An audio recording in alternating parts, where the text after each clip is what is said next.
हरे कृष्णा। आप सभी श्रोताओं को इंदिरा एकादशी की हार्दिक शुभकामनाएं। वैसे तो हर एकादशी ही विशेष होती है, पर इंदिरा एकादशी की विशेषता यह है कि यह श्राद्ध पक्ष में आने वाली एकमात्र एकादशी है। और इस एकादशी का महत्व इसलिए भी बढ़ जाता है क्योंकि ऐसी मान्यता है, इस व्रत को रखने और तर्पण करने से पितरों के पापों का नाश होने के साथ साथ उन्हें मोक्ष की भी प्राप्ति होती है।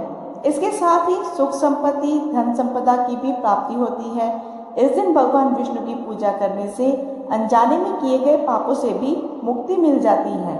तो आइए सुनते हैं इंदिरा एकादशी की पौराणिक कथा, जो इसके महत्व को दर्शाती है। धर्मराज युधिष्ठिर कहने लगे, हे भगवान, मैंने भाद्रपद शुक्ल एकादशी अर्थात पाशार्प एकादशी का सविस्तार वर्णन सुना है।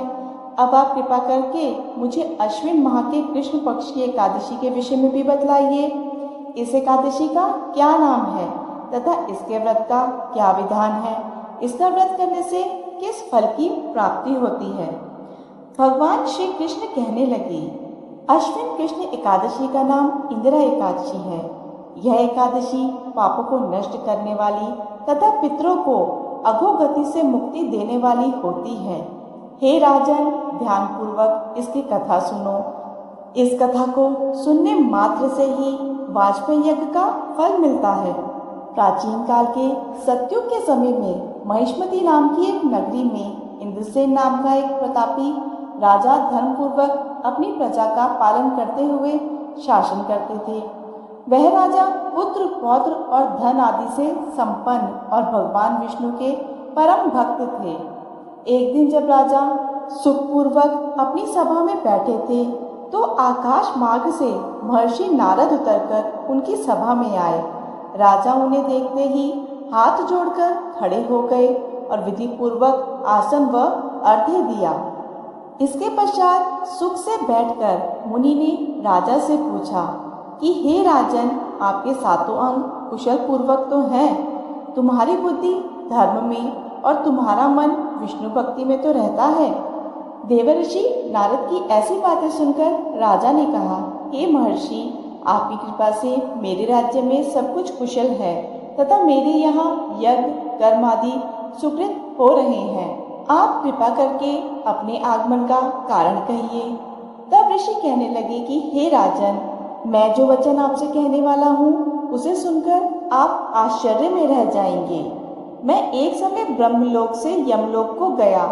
वहाँ श्रद्धापूर्वक यमराज से पूजित होकर मैंने धर्मशील और सत्यवान धर्मराज की प्रशंसा की। उसे यमराज की सभा में महान ज्ञानी और धर्मात्मा तुम्हारे पिता को मैंने देखा। क्योंकि उनसे एकादशी का व्रत भंग हो गया था, इसी पाप के कारण वह यमलोक में रह रहे हैं, उन्हें स्वर्ग की प्राप्ति नहीं हुई है।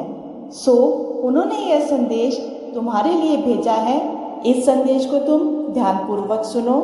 उन्होंने कहा है कि पूर्व जन्म में कोई विघ्न हो जाने के कारण मैं यमराज के निकट रह रहा हूँ। सो हे पुत्र, यदि तुम अश्विन कृष्ण इंदिरा एकादशी का व्रत मेरे निमित्त करो तो मुझे स्वर्ग की प्राप्ति हो सकती है। इतना सुनकर राजा कहने लगे कि हे महर्षि, आप इस व्रत की विधि मुझसे कहिए। नारद जी कहने लगे, अश्विन माह की कृष्ण पक्ष की दशमी के दिन प्रातःकाल श्रद्धापूर्वक स्नान आदि से निर्वित होकर पुनः दोपहर को नदी आदि में जाकर स्नान करें। फिर श्रद्धापूर्वक पितरों का श्राद्ध करें और एक बार भोजन करें। प्रातःकाल होने पर एकादशी के दिन दातून आदि करके स्नान करें। फिर व्रत के नियमों को भक्ति पूर्वक ग्रहण करता हुआ प्रतिज्ञा करें कि मैं आज संपूर्ण भोगों का त्याग करता हूँ और निराहार एकादशी का व्रत करूँगा। हे अच्युत, हे पुंडरीकाक्ष, मैं आपकी शरण में हूँ, आप मेरी रक्षा कीजिए। इस प्रकार नियम पूर्वक शालिग्राम की मूर्ति के आगे विधि पूर्वक श्राद्ध करके योग्य ब्राह्मणों को फलाहार का भोजन कराएं और दक्षिणा दें। पितरों के श्राद्ध से जो बच जाए उसको सूंघ कर गौ को दे तथा धूप दीप गंध पुष्प नैवेद्य आदि सब सामग्री से ऋषिकेश भगवान का पूजन करें। रात में भगवान के निकट जागरण करें। इसके पश्चात द्वादशी के दिन प्रातःकाल होने पर भगवान का पूजन करके ब्राह्मणों को भोजन कराएं। भाई बंधुओं, स्त्री और पुत्र सहित आप भी मौन होकर भोजन करें। नारद जी कहने लगे कि हे राजन, इस विधि से यदि तुम आलस्य रहित होकर इस एकादशी का व्रत करोगे तो तुम्हारे पिता अवश्य ही स्वर्गलोक को प्राप्त होंगे। इतना कहकर नारद जी अंतर ध्यान हो गए। नारद जी के कथा अनुसार राजा द्वारा अपने बांधवों तथा दासों सहित व्रत करने से आकाश से पुष्प वर्षा हुई और राजा के पिता भी गरुड़ पर चढ़कर विष्णु लोक को गए। राजा इंद्रसेन भी एकादशी के व्रत के प्रभाव से निष्कंटक राज्य प्राप्त करके अंत में अपने पुत्र को सिंहासन पर बिठाकर स्वर्गलोक को गए। हे युधिष्ठिर, यह इंदिरा एकादशी के व्रत का महात्म्य मैंने तुमसे कहा। इसके पढ़ने और सुनने से मनुष्य सब पापों से छूट जाते हैं और सब प्रकार के भोगों को भोगकर वैकुंठ को प्राप्त होते हैं। सभी भक्तजन मिलकर कहें, भगवान विष्णु की जय। इस कथा को सुनने वाले सभी भक्तों की मनोकामनाएं भगवान विष्णु पूर्ण करें। अगर आपको यह पावन कथा पसंद आई हो तो वीडियो को लाइक करके अपने दोस्तों और परिवार वालों के साथ भी शेयर करें। लाइक करें क्योंकि आपका एक एक लाइक मेरे लिए बहुत ही महत्वपूर्ण होता है। और ऐसी और वीडियो के लिए चैनल को सब्सक्राइब करना ना भूलें। धन्यवाद।